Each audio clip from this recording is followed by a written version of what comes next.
Hello friends, ఎక్కడి మాసం చేతులు అనే డబ్బులు అనుకుంటున్నారు. జనవరిలో నాకు యూట్యూబ్ నుంచి వచ్చిన డబ్బులు అయితే ఇవే. ఎంత డబ్బులు వచ్చినా చెప్పే ముందు నేనైతే కొన్ని విషయాలు అయితే మీతో చెప్పాలనుకుంటున్నాను. ఏదైనా కానీ ఏదైనా ప్రయత్నం చేస్తున్నప్పుడు మనకు అనుకున్న వాళ్ళు ఎవ్వరు మనకైతే సపోర్ట్ చేయరు. ఆ సపోర్ట్ చేయడానికి మాత్రం కొన్ని చేతులు మాత్రమే ముందుకైతే వస్తాయి. నా 2 years క్రితం ఏదైనా కానీ ఏదైనా ఫంక్షన్స్ కానీ లేదా పెళ్లిలకు కానీ ఏదైనా నలుగురిలో వెళ్ళాలంటే చాలా భయపడేవాడిని. ఎందుకంటే ఇక్కడ ఎవరు ఏమంటారో భయపడేవాడిని. ఇప్పుడు నా ముందర 1,00,000 మందితో కూడా నేనైతే మాట్లాడగలుగుతాను. 5 years యూట్యూబ్ జర్నీలో అయితే చాలా మంది నాకు చాలా మాటలు అయితే అన్నారు. కానీ నేను ఏ ఒక్క మాటని నా చెవిలో విని ఈ చెవిలో వదిలిపెట్టాను. ఎవరి జోలికి పోలేదు. ఎవరేమనుకున్నా నా ప్రయత్నం నేను చేసుకుంటా పోతా.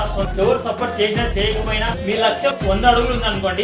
కష్టపడి మీరు ఒక 50 అడుగులు అయితే వేశారు. వేసిన తర్వాత ఇంకో 50 అడుగులు వేయాలంటే నా వల్ల కాదు, నేను వేయలేను అని మీరు భయపడి తిరిగి వెనక్కి వెళ్ళిపోతాను. అదే 50 అడుగులు మీరు ముందుకు వెళ్ళి చూడండి, అనుకున్నది సాధించగలుగుతారు. ఎవరో ఏమో అంటున్నారని కాదు, విశ్వాసం మనకు ముందుకు నడిపిస్తుంది. మన కష్టం మనకు తప్పదు. ఇందులో కానీ మీరు చేస్తున్న ప్రయత్నాన్ని మాత్రం ఆపకుండా ముందుకైతే అడుగులైతే వేయాలి. నేనే ఉన్నాను. మా ఊరు చాలా మంది నన్ను చూసి పిచ్చోడు వాడు పిచ్చోడుకునే వాళ్ళు నా ఎంబడి ఎవరైనా తిరిగితే వానెంబడి తిరగకాకు అని అన్నవాళ్ళు కూడా ఉన్నారు. వాడు ఏదో తీసుకుంటాడు, వాళ్ళు కూడా నాకు గుర్తున్నారు. కానీ ఈ రోజు చూస్తే అనేది ఎలా ఉందో చూడండి. ఈ రోజు నేను మా గుడిలో ఒక పంది దొరలాడుతుంటే మీరు పోయి ఆ పందిని పట్టుకుంటారా? ఆ పందిని పట్టుకుంటే మీకు బురద తగ్గుతుంది. అది దారిలో వెళ్తే మీరు ఎవరో ఏమో మాటలు అంటే అవి పట్టించుకొని మీరు చేయాల్సిన పని చేయకుండా ఉంటే ఎట్లా ఒక 5 years కానీ 10 years కానీ మన సక్సెస్ అయితే మనకైతే వస్తుంది. ఆ యూట్యూబ్ నుంచి నాకైతే $199 అయితే ఆ జనవరిలో నాకు పేమెంట్ అయితే వచ్చింది. ఎవరు మిమ్మల్ని తొక్కేయాలనుకుంటున్నారో వాళ్ళని మీరు తొక్కొచ్చు.